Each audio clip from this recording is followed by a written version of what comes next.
it usually tells me we're live. Oh, there we go. We are live now. There we go.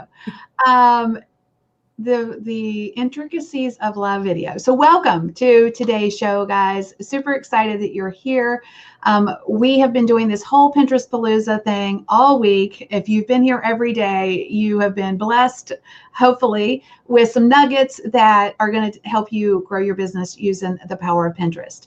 But today, we're going to really dig into something that every one of our guests have talked about, and that is how you get found on Pinterest. Pinterest is a search engine, so we're going to talk about SEO today. Now, don't let those three little words scare you. The three little letters scare you. Today, we're going to break it down, and our guest is going to simplify it a little bit for us. So as you guys are coming in, give me a shout out. Where in the world are you? I see we have Phoebe from New York in the house. We have Shoshana. Hey, Shoshana, good to see you.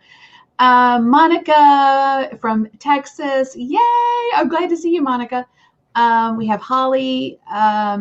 So let me do a quick introduction. You guys have been, you've seen Jeff Sieh with me all week. He's been my co-host this week, helping me manage all the pieces and parts. He is also a Pinterest pro. He knows a little bit or a lot. He would say maybe a little bit. I'm going to say enough to be dangerous, I guess. So yeah. That would be it. But he's mainly Pinterest tips. He's kind of an anomaly, perhaps one would say, when it comes to Pinterest, because a lot of women users do use Pinterest. And then our other special guest, which, like I say, I'm super excited about, so we can really pick her brain as it relates to SEO. So let me introduce you guys to her. Her name is Jennifer Priest. And she is a prominent social media strategist and educator specializing in generating massive traffic with Pinterest. Who doesn't want that? That's why we are here. And through her program, Smart Pin Pro, she helps businesses develop Pinterest strategies unique to their needs that send consistent traffic to their site via automation. Again, woohoo, love that. Traffic on speed dial. Yeah, I love that.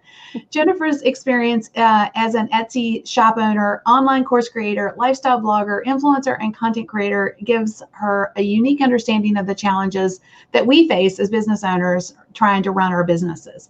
And she brings all that together and gives us an opportunity to master this. So welcome, Jennifer. I'm so glad you're here. Thank you. I'm glad to be here with you guys. That's going to be a lot of fun. By the way, we wanted to mention before we jump right into everything that this show is sponsored by Tailwind. And I know we've had Jennifer on the show before over on Tailwind, and she's super smart. I can't wait to dive into it. But Tailwind has actually released this brand new beta that they're rolling out called Tailwind Create, which is really, really cool. You can actually go inside of the tool and have all these templates that they kind of auto generate for you that you can send and schedule right there inside of the tool. So make sure to find out more and get on the beta list, because let me tell you, you want to be on this. Go to kimgarst.com/Tailwind Create. That's kimgarst.com/Tailwind Create. Get on the list. There's a cool webinar that you can watch there too to help you kind of get started on Pinterest. So check that out. But yeah, it's amazing. Thank you so much for Tailwind for sponsoring this show as well. Yeah, absolutely. And they've been giving us some good goodies to give away. Right. So we'll tell you guys a little bit more about that. But just real quick on the Tailwind Create. Phoebe is saying, I just tried it. It's super cool. What I really resonated with as it relates to Tailwind Create is the fact that you start from an almost done perspective. Like, when is that ever possible? Like, so it generates, you put in your blog post title or whatever your pin title is or whatever text you want, and it generates a bunch of different looks for you. So it makes our life so much easier. So definitely go check it out. I'm thankful for Tailwind, one, for creating it. I love good tools. Y'all know I love good tools. And for supporting us in our venture this week, our Palooza. Yeah, so let's dive right in with the first question, and then I'll pull some. We'll have a little bit of fun in a second. So let's go right in, because I know we have these people just dying to hear what Jennifer has to say. So I know, Kim, I'll let you go because you were like wanting to ask the question. So I'm like, okay, Kim really wants this, so I'll let you go first. Right. I'm very fascinated by this topic because I feel like it's my weakness right now. So, when it comes to Pinterest, Pinterest is my number one social traffic source. But I'm not sure we're doing the whole SEO thing correctly. Now, that said, I said it before, and I saw somebody else talking about it was a scary topic. So, Jennifer, I think I want to start there, even though I'd love to hear your backstory on how you got started on Pinterest. But I want to eliminate people's fear factor on the front side before we jump into that. So is it scary, or is it just a 1, 2, 3 kind of simple strategy around simplifying? And it may be more than 3 steps, but simplifying, is there core pieces of the SEO Pinterest strategy piece that everybody can do? Yeah, I mean, everyone can do it. So the thing with SEO is we kind of get caught up in this thing, like it's got kind of a bad rap because of Google, right? That's kind of where SEO came from, is search engine optimization. And you're like, what? That sounds really technical. But all it means is putting the right words on your content so that people can find it. And so with Pinterest, what that means is going through Pinterest and figuring out what are the words people are using to look for the content that you have to offer. And whether you're offering a course or a physical product, or you're a blogger and your product is information, you'll want to make sure you're putting the words that people are using to search for that information on Pinterest on your pins and in your pin descriptions. That's really the simple of SEO. It's just using the words that people are using. So kind of an example of that would be something like, if you're in Southern California and you want to order a soda, you'll probably say, I want a Coke, right? But if you're down south, like my my ex-husband's from North Carolina, we'd go down there and people would say, I want to order a pop. Right. And so just being aware of the different ways that people refer to things and how are they referring to them, and asking about those things, searching for those things on Pinterest, and then making sure you're using those words on your pins so that they can be found. Because not only are people typing in those words and looking for those topics on Pinterest, but Pinterest has an AI that can read the words. It reads your blog post too. It reads the pin description. It reads the pin itself. It can see the text overlay. So Pinterest uses all of those words to distill it down to usually a single word, label, so to speak, that is assigned to your pin, so that Pinterest knows what your pin's about, so it can then show it to people who are interested in that topic. So it's really important that you're using the words that other people are using on Pinterest to search for that topic, the words that Pinterest has used to categorize that topic. And it's not super hard to do. You can start with just typing into the search bar. Right. Yeah. Yeah. Very, very cool. So a lot of people are going oh my gosh, I am so overwhelmed with SEO, because I think the point about Google is true. And you mentioned the AI. So speaking of the AI, if you know somebody else who wants to hear about this amazing topic with Jennifer, make sure you mention them down below and call them into this live and kind of spread the love across the interwebs, because this is a topic that's very, very intimidating. And we've talked about throughout this week that Pinterest is not a social media network. It's more of a visual, what do they call it, Jennifer? A visual discovery engine or something? Yeah, they keep changing what it is. Yeah, but it really is about discovery. Yeah. I call it a visual version of Google. I mean, even though Google has or at least when you're looking at it from the connotation of SEO, Google also has Google Images, right? And I use that quite a lot for research. But Pinterest is so much more robust, because you can Google a search term on on Google, and you look at the images and they're not helpful at all, versus you can take that same search term into Pinterest and all this visual representation of that search term comes up. So it's just a kind of a visual, that's the way I look at it. It's a visual version of Google, but so much better. Yeah. And so much easier to rank if you're using SEO. Right. So if you think about Google search results, the default on Google is just the listings, right? So you get 10 text results. It doesn't go to images by default. And so you only have an opportunity, I think they say the number one spot, I don't know the exact numbers, but it's seriously diminishing returns as you go down that list. I think like spot number 3 is like 8% of clicks or something. It's like nothing. Whereas on Pinterest, if someone searches for your topic, you've got pin after pin after pin and rows and rows and rows of pins. You have so much more opportunity to show up at the top. And Pinterest is always refreshing what's up at the top. Whereas on Google, people can be for years at number 1 and you can't get into that number 1 spot. But on Pinterest, you have so much more of a level playing field as far as, and more opportunity to just pop your pins up to the top.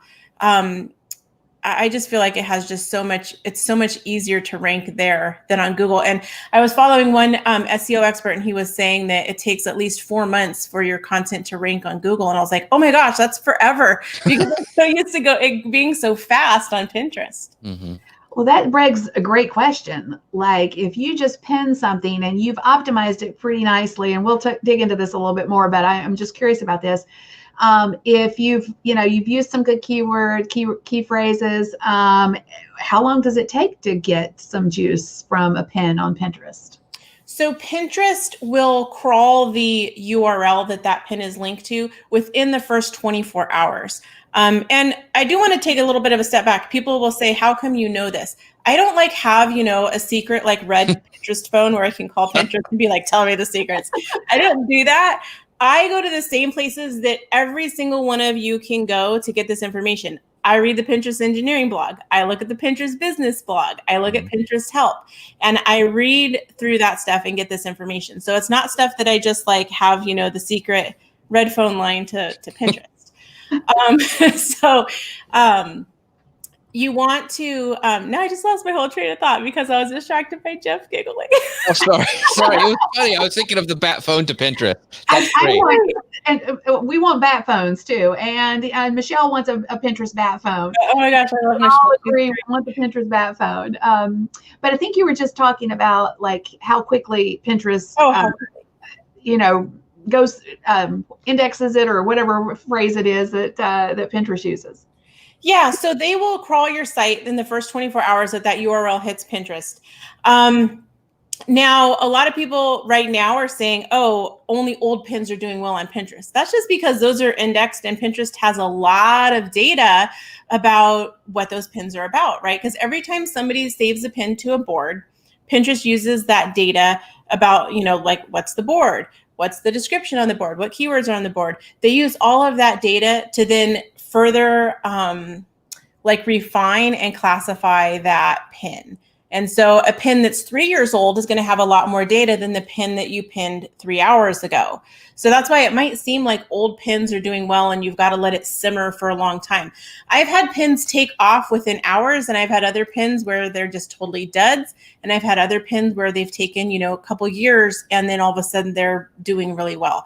So it really is about doing that research ahead of time, finding those keywords, optimizing the pin. And there's some other research that, as you ask more questions, I'll tell you some more about some of the other research you can do while you're looking for the keywords, because that's not the only thing that you want to be doing.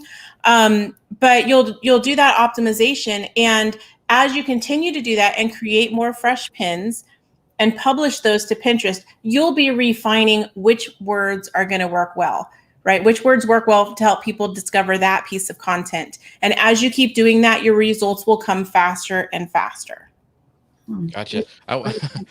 So the short answer is you could get juice quick, or it might take a little bit longer to get some traction. Okay, excellent. So I do want to bring up this because Peg's here. Peg Fitzpatrick is here. She goes, she was on earlier. She goes, I read the Pinterest engineering blog and realize I'm not an engineer. So, Jennifer's being very modest, but she understands that stuff. So that's why she's on. She brings it to us. Right.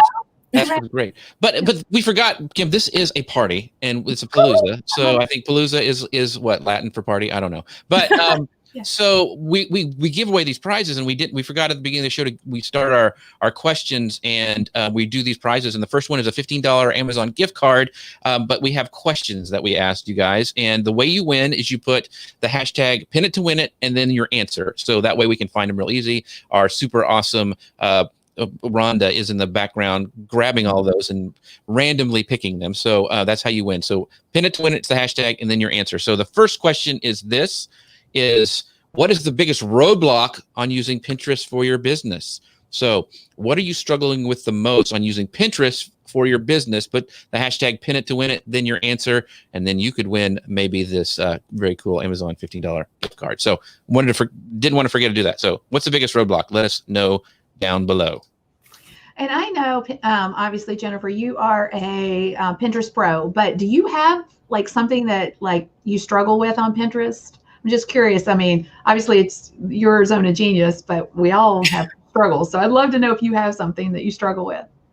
Yeah, I mean, it's traffic goes up and down, and there's sometimes where you're like, really, that pin? I thought that was going to do really well. And so one of the ways I try to approach Pinterest is that every pin is an experiment, right? Where we have a hypothesis, like, we're fourth grade science project, we have a hypothesis, and then we're going and testing it.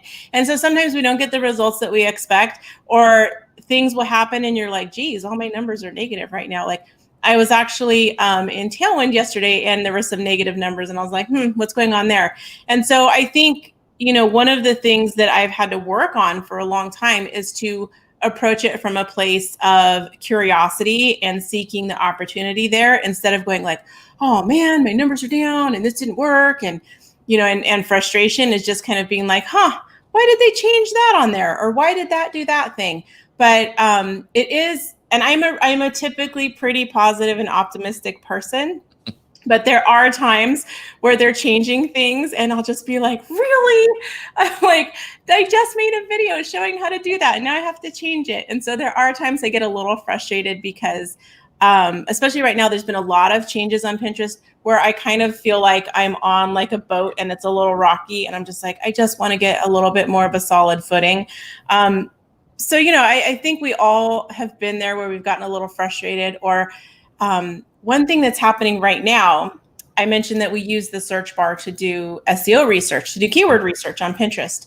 And one of the things that's happened since they've done a lot of updates to shopping and come out with the verified merchant program is that when you search for certain terms, instead of it generating search results and like across the top of the screen, you'll type in the keyword like, I don't know, keto instant pot recipes. And then it'll give you all these combination keywords in these little bubbles across right underneath the search bar, it'll give you these bubbles of additional keyword terms. However, now that there's the shop tab, if you search for things and Pinterest thinks that your intention is to shop, it doesn't give you bubbles. It gives you products and it doesn't give you keywords anymore. So let's say I'm searching for swimsuits because maybe I'm a blogger doing a roundup of the best one-piece bikinis. And Pinterest doesn't tell me keywords anymore. It just gives me swimsuit results that I can shop from. And so that can be really frustrating if you are trying to do SEO research. Now, there's some other places that we can look for keywords, but the workflow has changed a little bit. That's so interesting. Interesting. It's also very frustrating. Yes. Now I'm like, man, I'm a little afraid now. I'm like, wow, maybe I should be searching for things I want to buy. Yeah, it was really hard when I was searning for my mankini the other day. Yeah. It just wasn't giving me the other. Curious. Does it have a time frame? Does it revert back? No. No, and it's the same on mobile. But here's the thing that's beautiful. Okay, so you can type in the search bar on Pinterest, and the first thing that happens is there's a drop down, just like on Google, where it kind of autofills some commonly used phrases with that keyword. So that's one place you can get some keyword insights. And you guys, I don't share this stuff like publicly. So if you want to ask a question, like hit me up, because whenever Tailwind brings me on, I seem to just kind of like let all the good secrets out. Oh, come on, give us so hit me with the good questions. So you'll get the drop down with suggestions, even if it's a shop thing. So let's say the shop results come up and you're like, oh man, I'm not getting the keywords I wanted. Go into the ads account. If you don't have your ads turned on, buy like $1 ad or $5 ad, get that turned on. On the second page, when you're going to create an ad, there's an option in there where you can search for keywords. So you can go and see other keyword phrases, and it will kind of give you a range of like up to 10 million searches per month for that term. It doesn't give you exact numbers. Like if you've done Google SEO, you can get like really exact numbers on searches per month. You don't have that on Pinterest, but you can get some idea of how frequently that term is being searched or used. So you can do research there in the ads tool. And then the third place to go look is Pinterest Trends. And Pinterest Trends isn't populated with all of the keywords, but it can give you a lot of great suggestions and kind of a stepping off point. And then a fourth place that you can go is actually do the search and see what's coming up in the search results and look at the words that have been used on the pins that are showing up at the top. And you can do a little bit of deduction there and go, they've all, these 5 all used the same keyword. Right. That might be one I want to use.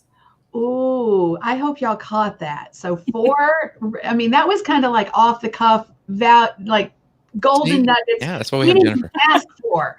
Like that was so good. So that was such a great way for us to figure out what search terms people are looking for. 4 different ways, guys.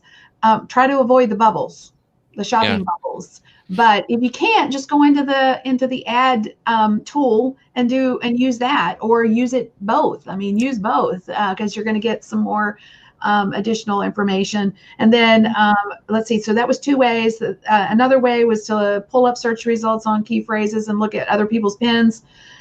What was the 4th one again? Ads and Pinterest Trends. Oh yes, the Pinterest trends. Okay. Woo. Okay, Jeff. Yeah. You want to pull up? Do we have our winner? We have the winner. So gosh, we're not only are you getting the prize of knowledge, like Jennifer just gave us, we also have the prize of a $15 Amazon gift card. And the first winner is Phoebe Moon. You're our first winner of the day. You won $15 Amazon gift card. So make sure that you go to, let's see here. We go to the winner, and it's kimgarst.com/Pinterest winner. Go there and enter your deets, and we will get that off to you. But let's go ahead and do the next one. And this is for the very cool mug that we did yesterday, kind of like off the cuff. Kim created this really cool mug, and it went bonkers. People wanted to buy it. So we're going to give away one of those. So can you show it? Yeah.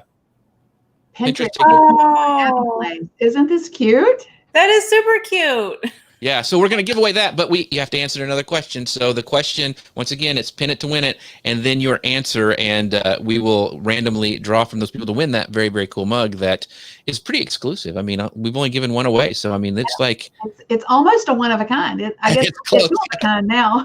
Yeah. So the second question for today is what was the last thing you searched for on Pinterest? So we're talking about Pinterest search and SEO and everything, Jennifer just talked about entering things in the search bar and seeing what it drops down. But what was the last thing you searched for on Pinterest? Was it a recipe? Was it a handbag? Was it a mankini? We want to know. So hashtag pin it to win it, and then your answer, and you could win that really cool, almost exclusive mug, except for yesterday. So can I tell what I searched for last? Yeah. Video pins. So hint, right. Hint, it's a perfect lead in. That's true, by the way. Video pins was the last thing I searched for. And it's a great lead in to invite you guys to check out our, we're both hitting the button at the same time. Go for it, Jeff. One more time. Next week, we're doing a video pin challenge. It's totally free, guys.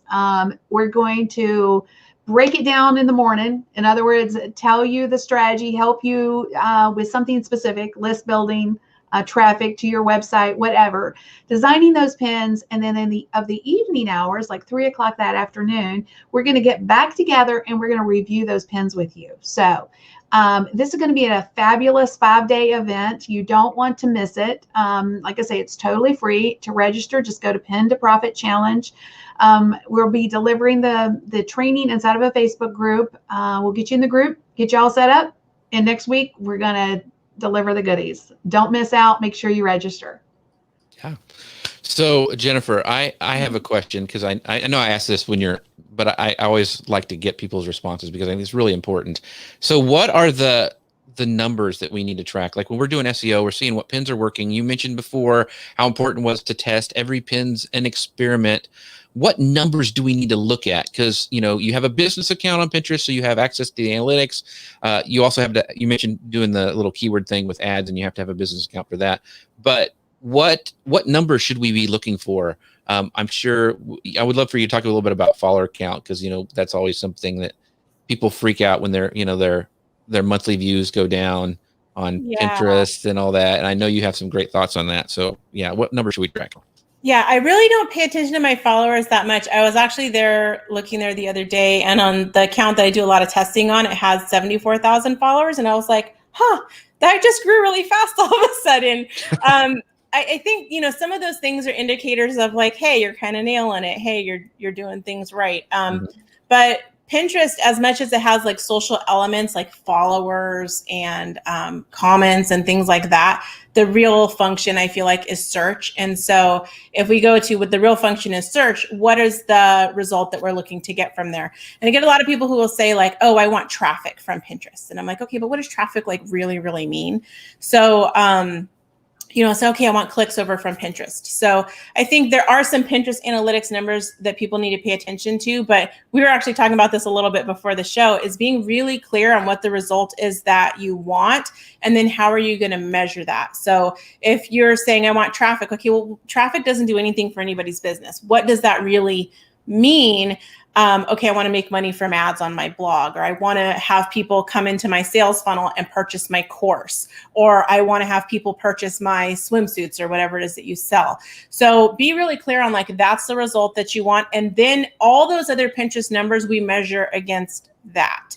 So if you're saying, okay, I want to increase my sales, great. Okay, how much traffic are you getting from Pinterest right now? How many clicks are you getting over? And then of those people, how many of those are converting to sales? So those are all good things to track.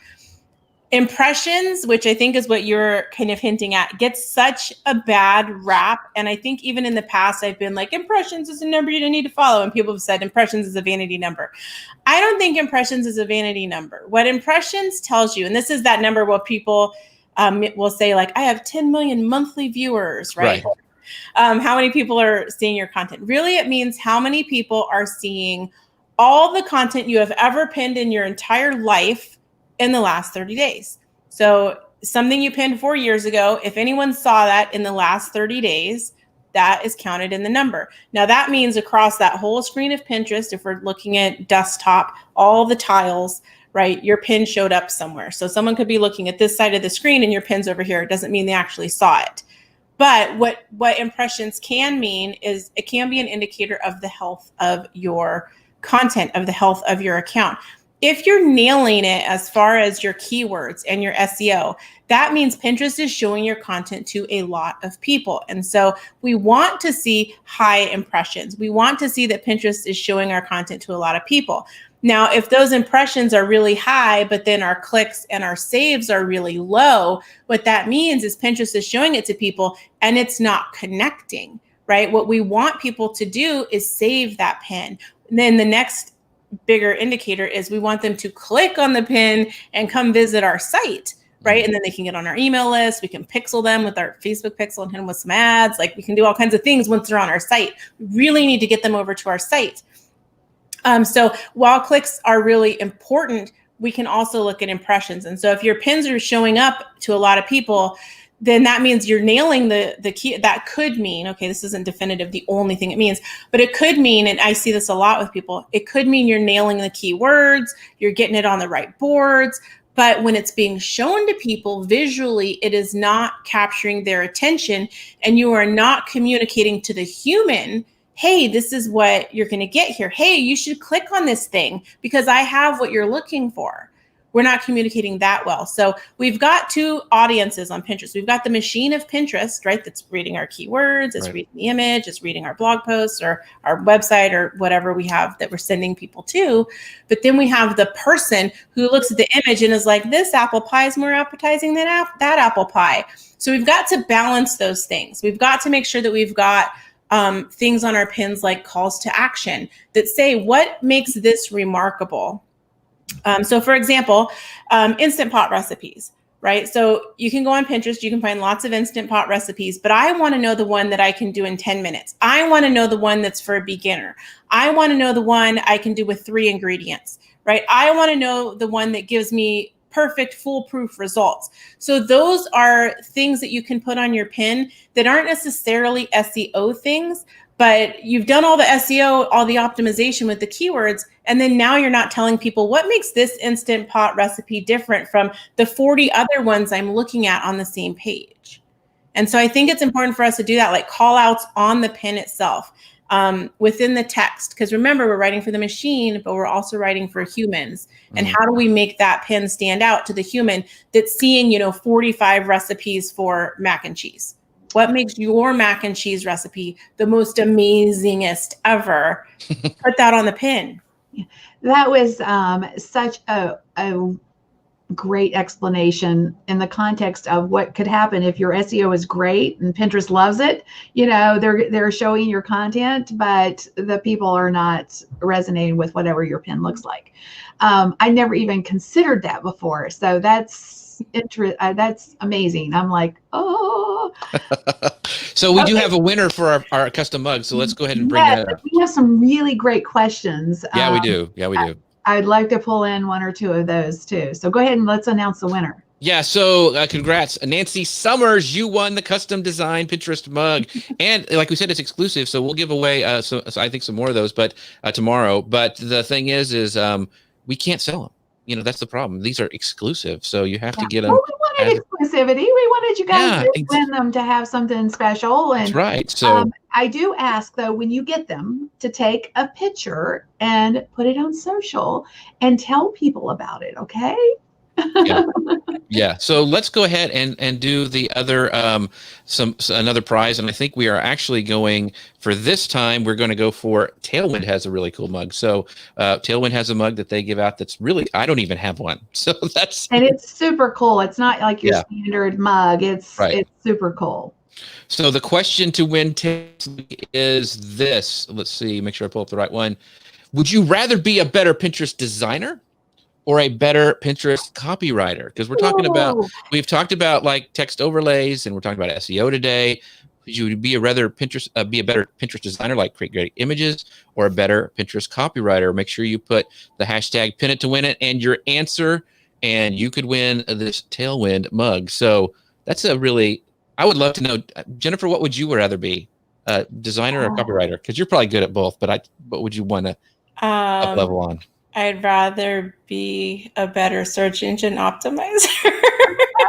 Well, copywriting then. So that's, writing good, I guess, keywords. Yeah, and stuff. Honestly, if you can master copywriting, everything else can be learned. I mean, I think copywriting is just where it's at. I mean, for literally everything, it's what moves people to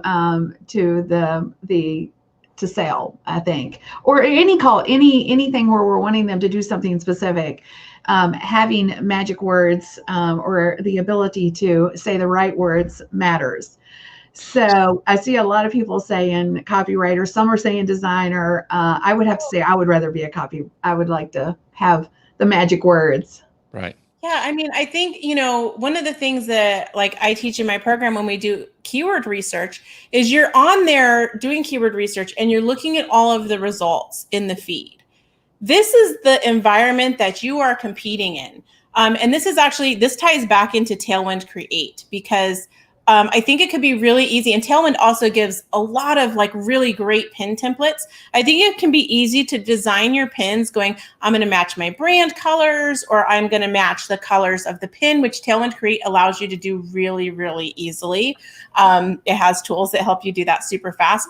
But the thing is, remember that the environment that pin is competing in is the environment for that specific search feed. So the search feed for truffle mac and cheese is going to be different from the search feed for spaghetti. They're going to look different. The images are going to look different. The dominant colors are going to look different. The text, the fonts that people are using is going to look different. So those pins need to look different. They need to have different graphic design in order to stand out in those feeds. And it can be very easy to say, I've experimented with this a lot. It can be very easy to say, okay, well, I'm going to make my pin match the feed. But I've had a lot of success. In fact, one of my top performing pins right now is a pin about IKEA craft rooms. And if you search for IKEA craft rooms on Pinterest, you will get a lot of white results, right? Because IKEA furniture is predominantly white. A lot of people like that white, clean look in their craft room. So I made a pin that was black. and I put that in the feed, and that's been a top performing pin for, I think it's going on 2 years now. Because if you imagine there's this feed of white images, I've optimized using the same words as they did. So I'm going to show up in the search just like everyone else, but visually this black pin just like pops right out. And so really thinking about like, what is the environment that my pin visually needs to compete in? As you're doing the keyword research, you get to see the environment that pin has to compete in right now today. And so take notes. Like I always advise in my program, take visual notes while you're doing that keyword research on like, what does everything look like? If all of the recipes for mac and cheese are yellow, I'm going to make purple, like a purple background. I'm going to photograph. In fact, before you even make your content, I'm going to photograph my mac and cheese on a purple plate and a blue plate and a black plate and really try to make it stand out against all the other mac and cheeses that are in a glass Pyrex dish. Yeah. So it's all about the interruption. And I think that's true on all social platforms these days. We are competing for, to quote Gary Vaynerchuk, we're day traders of attention. And, we have to show up in an interruptive way with something that's unexpected. Even within our own content. I picked this up from my friend Shalene Johnson. She was talking about this when I interviewed her a few months back. And she said, people get used to the same old from us. So we also have to provide interruptions in the type of content that we put out into the world. And I thought that was a real aha moment for me. So I thought I'd just throw it out there real quick. Yeah, and that ties right into, that's why I love video pins. And that's why we're training about that next week, is because you talk about something that stands out in the feed. I always call them Harry Potter pins, because if you remember in Harry Potter, when they'd open up the magazine, they'd have the animation, almost like an animated GIF in their like print stuff. And so that's what the video pins look like to me. Is like you really catch your eye. They stand out since everything's so static. And so you guys want to join for this free 5-day challenge we've got going next week with go to pin2profitchallenge.com, sign up for that. It's going to be amazing. So much fun. I love video. It's going to be amazing time. So and did we say it's free? Yes. Yeah, it's free. Guys. So join us. It's going to be super fun. Lots of prizes next week. More mugs. Just saying. Yes. So I want to bring up a comment that I know you have some comments too, but this is she is amazing. I met her over in the UK, and she's actually watching over on Periscope. And I thought we talked a little bit about this before the show actually with Jennifer, and I think it's really worth talking about. And this is Sally Howe, and thank you, Sally, for showing up. You show up to all the Tailwind stuff, so we really appreciate you and for this too. Are hashtags still used on Pinterest? Sally wants to know. Yeah. So.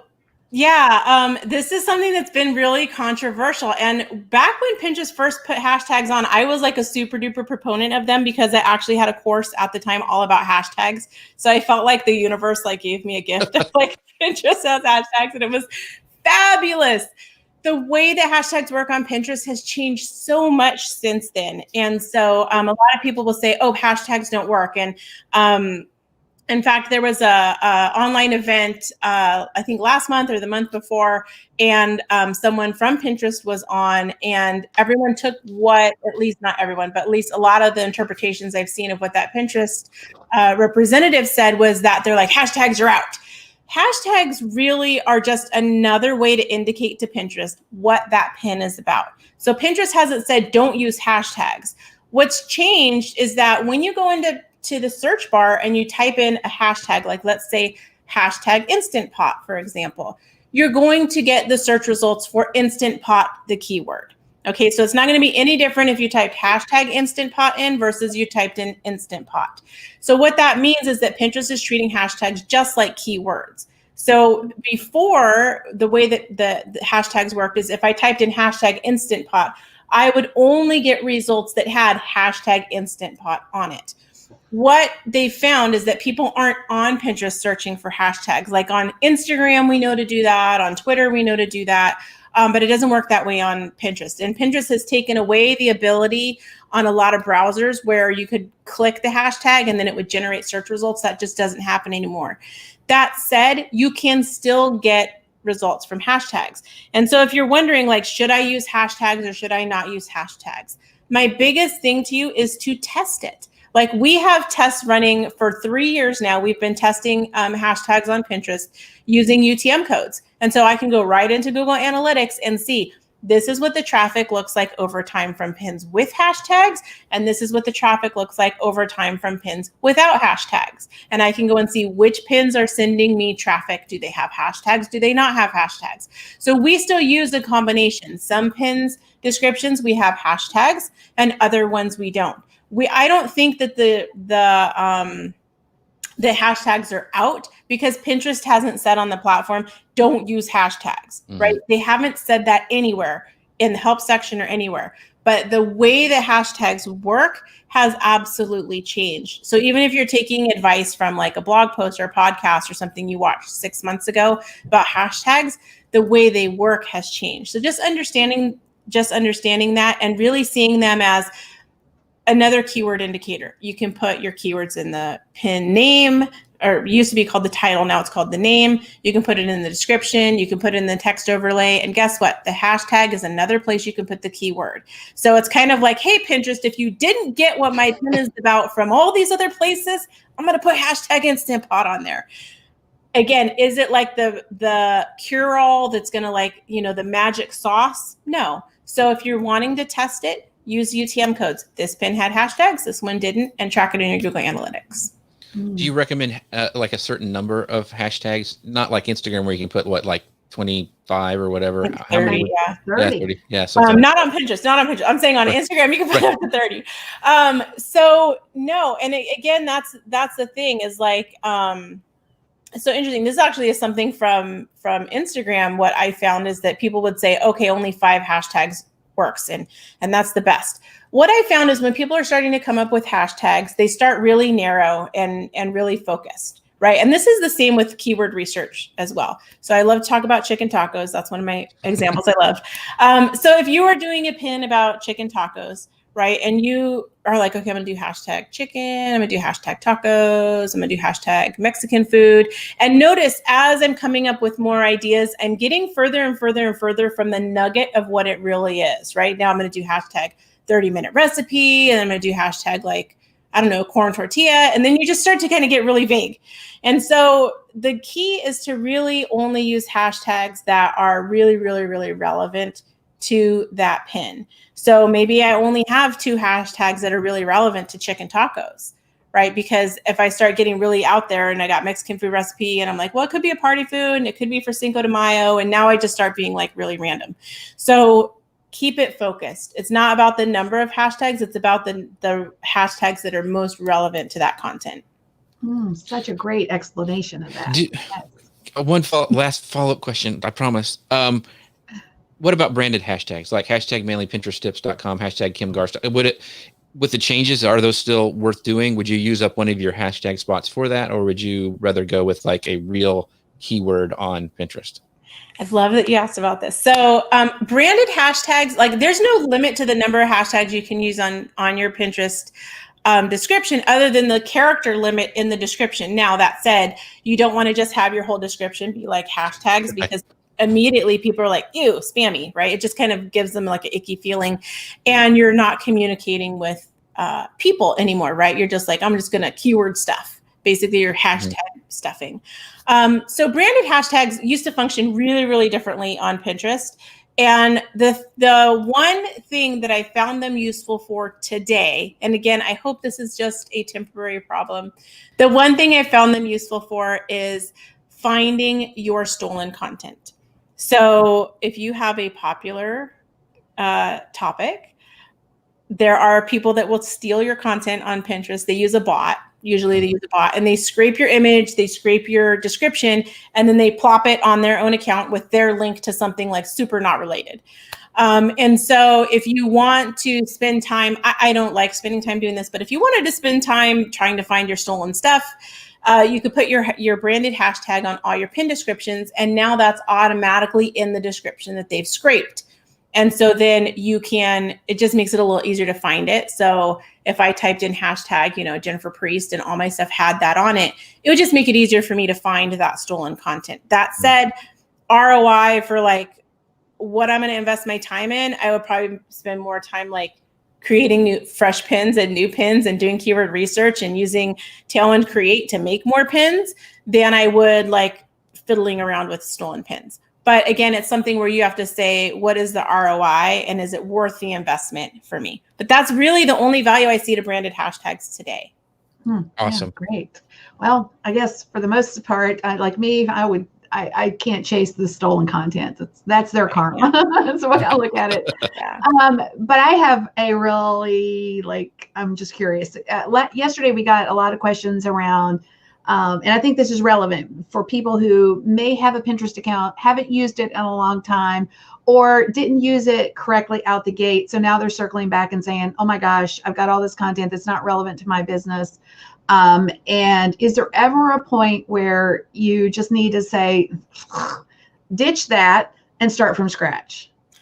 I mean, if your followers are really not there for what you are offering with your business.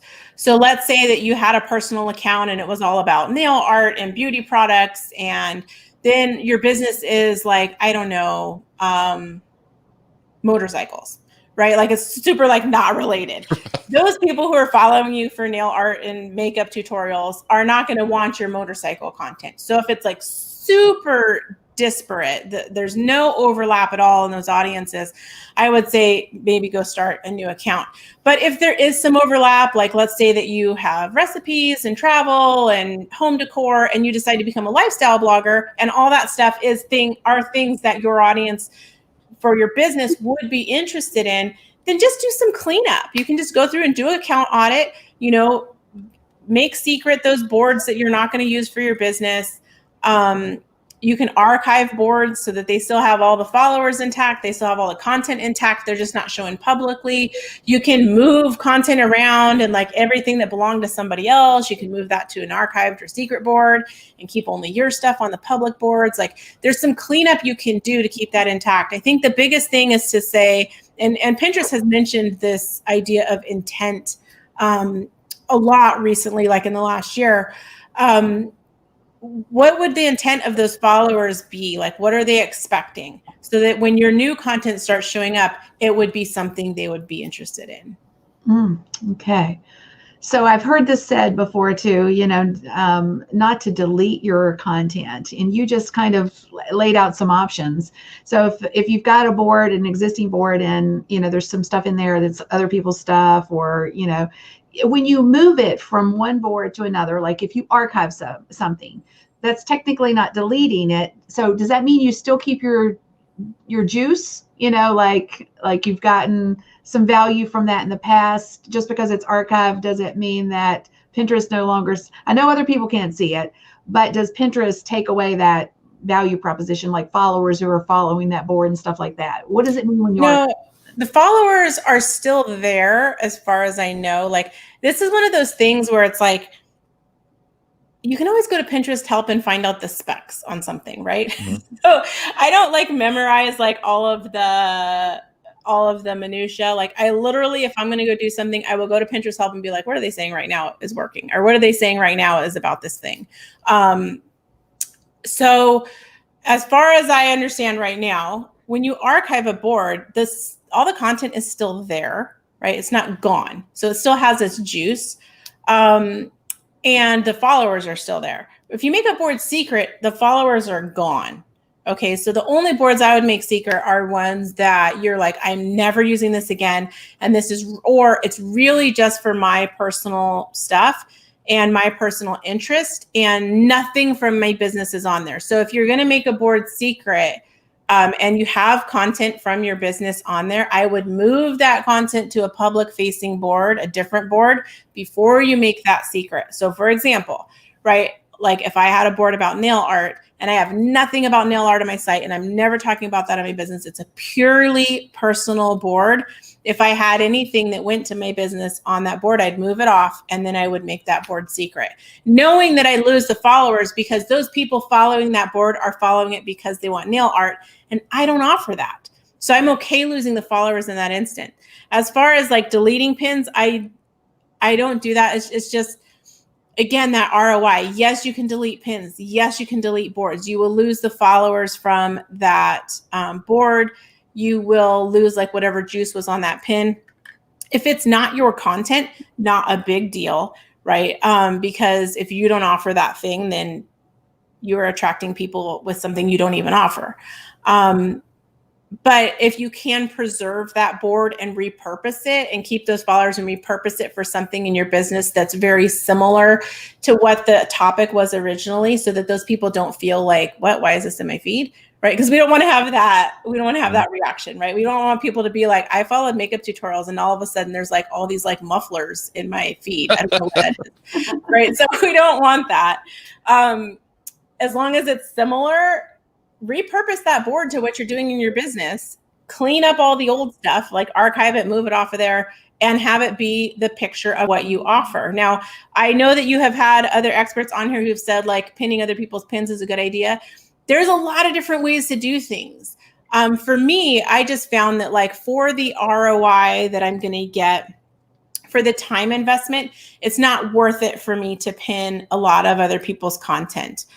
Because especially right now, there's a high risk of spam, right? You could pin a piece of stolen content by accident. Now you get that email that Pinterest is like, sorry, we had to remove one of your pins, right? And you want to make sure that you're pinning good quality content. So then now you've got to go and visit the URL, visit the site, make sure that's a good pin, make sure it's like a little legit pinner, make sure that the watermark on the pin matches who owns it. And I feel like, wow, that's a lot of work. I could have just like made some fresh pins with Tailwind Create and like uploaded those to my account and got like way more juice out of that than pinning somebody else's content. But is pinning someone else's content wrong? No. I just look at it from like, what is the result that I want to get and what's going to get me there? The result I want is traffic to my site. I want people to come to my account and know what I offer. And so I just pin my own content for the most part. At some point later on, there are definitely times that you want to pin other people's content. At least in my own experience, there are definitely strategic ways to pin other people's content, but doing it just to like appease the Pinterest monster, that's not something that I would usually do. And so if you're going to go through and repurpose that old account and clean it up for your new business purposes, be clear on like what you're going to pin from here on out so that you can make sure that you're pinning good quality content that your people want, that represents your business. And that's going to make it so that you're not having to come back in another 6 months and be like, oh man, I got like really wide and this is sending me traffic. And you don't want to just have it be a mess. So just go forward like very intentionally with what you're pinning, especially if you're moving that from a personal to a business account. So now I'm gonna have to go delete my nail art board. Dang it! I think I need to do some cleanup. I'm pretty convinced now. So I thought that was great because I know a lot of people, struggle with that and deleting boards. In fact, to your example, I had, and it did really well. I had a Google Plus board because I do a lot of social media stuff. That's not relevant anymore, but I didn't delete it. I just archived it. And so that way I, didn't scrape all those people off or whatever. But yeah, so very, very cool.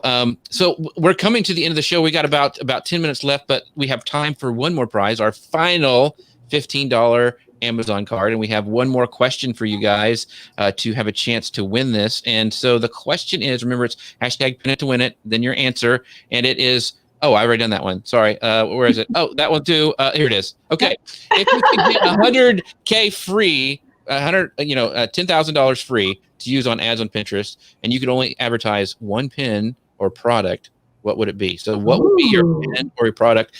Pinterest gods give you $10,000 to use on a Pinterest ad, but it's only for one product. You can't, or in one pin, you can't really spread it around. What would it be for your business? So Kim, what would that be for you? Because I'm really actually interested in what you would say. I would probably focus on getting people to my list because that's a core business goal for me.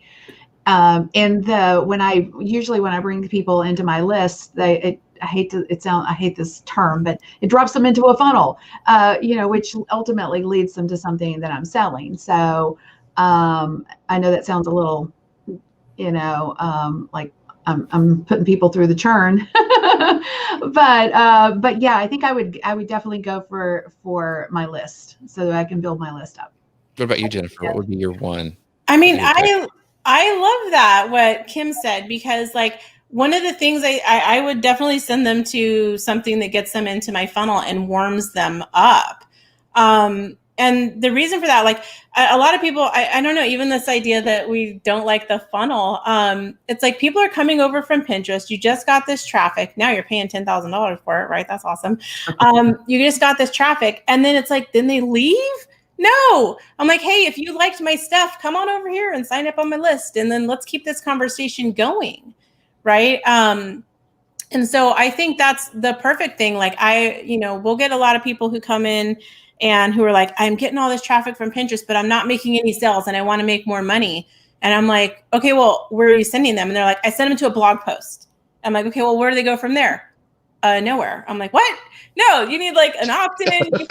Capture them, give them, if they're like, oh my gosh, this recipe is so amazing, they might save it to a board and be like, I'm going to go back to that person's site again. But really like change it instead of being like, okay, I'm going to sell to them. Be like, I am going to make it easy for the people who like what I have to offer to continue the conversation with me. I'm going to make it easy for them to be able to continue to get what they want from me. If they like my stuff, hey, here's a form you can sign up on. Hey, follow me on Instagram. Hey, come join my Facebook group, right? All those ways that we can get them into the funnel and keep talking with them. It's like we're doing them a service to do that with them. We're making it easier than ever for them to get more of what they liked from us. If they come to our site and they're like, that mac and cheese recipe was terrible, they're not going to sign up on your list. They're not going to enter your funnel. And so if they're coming and they like what you have, make it really easy for them to stay connected with you. So if you're going to send money to anything, make sure you can capture them and keep that conversation going. That's what I'd just like to tag on to what Jennifer said, because exactly ditto.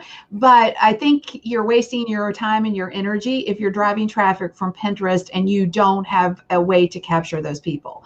I have seen major brands drive massive amounts of traffic from Pinterest, and they are convinced that Pinterest traffic doesn't convert because they're like, well, nothing's happening. Well, it's because they had no mechanism for connecting the dots for people. And we're actually doing our audience, the traffic that we're attracting, a disservice when we don't have a way to help them further down the road, get further down the road to whatever it is that they're looking to solve. If they're looking for recipes, if they're looking for digital products, if they're looking for whatever it is that we ultimately sell that attracted them on Pinterest, and we don't have a mechanism for them to achieve that end goal, they're going to go somewhere else. Mm-hmm. So don't spend your money or your time if you don't have a mechanism for capitalizing on the traffic.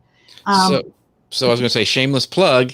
But Kim is going to be talking about this exact thing on the Tailwind show today on the Tailwind Facebook page and YouTube and Periscope and all that stuff at 1:00 Central, 2:00 Eastern. So make sure you guys go check that out, because she's going to be talking about how to capture those people from Pinterest. So, and she is a genius about funnels and all that. I don't know about that, but it's something I'm passionate about. Let's put it that way. You can tell that both of these people have a lot of passion about capturing those people that you're driving traffic to.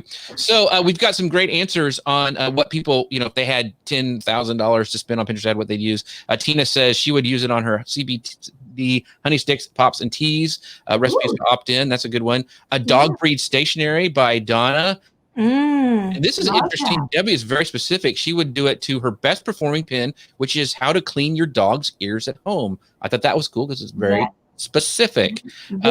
And Sally said promote her bespoke jewelry, which is, I've seen her jewelry. It's amazing. So the lead magnet there. So we've got some great, Paul was saying that he was going to do it for his senior training. So it's very, very cool. So, we do have a winner, by the way, for the $15 gift card. So are we ready to announce it? It is Sally Howe. So excited that you won last prize of the day, the Amazon gift card.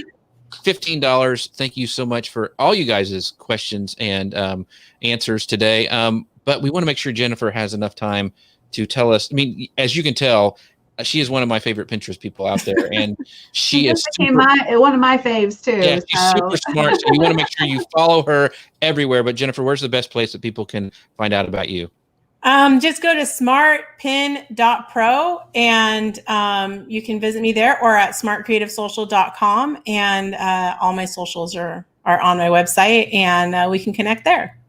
Yeah, so I'm telling you, she is. I mean, whenever you see her live or see one of her, in her groups or whatever, she just brings it every time. So and she has beautiful eyes. Do y'all know? Is it just me, or is it like I'm like every time I saw her, and it just like her passion comes out through her eyes. So I was like, she has beautiful eyes. Anyway.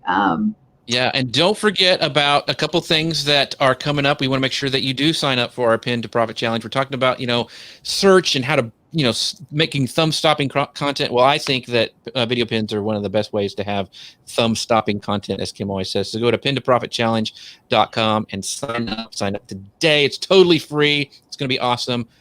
We will be very gentle, but there will be homework. But it's going to really take you down the road and creating some really cool pins. So make sure you sign up for that. We have some really clever things planned for y'all, like some traffic fun games to get people sharing each other's content. We got some stuff. You don't want to miss it. So join us. And special thanks to Tailwind for sponsoring this show this entire week of Pinterest Palooza. They are awesome. Make sure you guys check a lot today, and like Jennifer even talked about a lot, was Tailwind Create, which is their new tool. It's still in beta, so you have to sign up to get on the list, but they're letting new batches through every day. So if you want to get on that, I know Sally is on it. She loves it. She just won the $15 Amazon card. But if you go to kimgarst.com/Tailwind Create, that's kimgarst.com/Tailwind Create, you can sign up and be entered to try to get into the beta there. So like I said, they're letting new people out all the time. So thanks for watching today. Thank you guys so much for being here. I know your time is valuable. I want to thank Jennifer and Jeff for being here as well. You guys don't forget one more day of Palooza. It'll be tomorrow. So join us here at 10 a.m. in the morning. And then, of course, next week we'll have the video pin challenge. But again, thanks for being with us today. Take care of yourselves. Stay safe, and God bless. Thank you.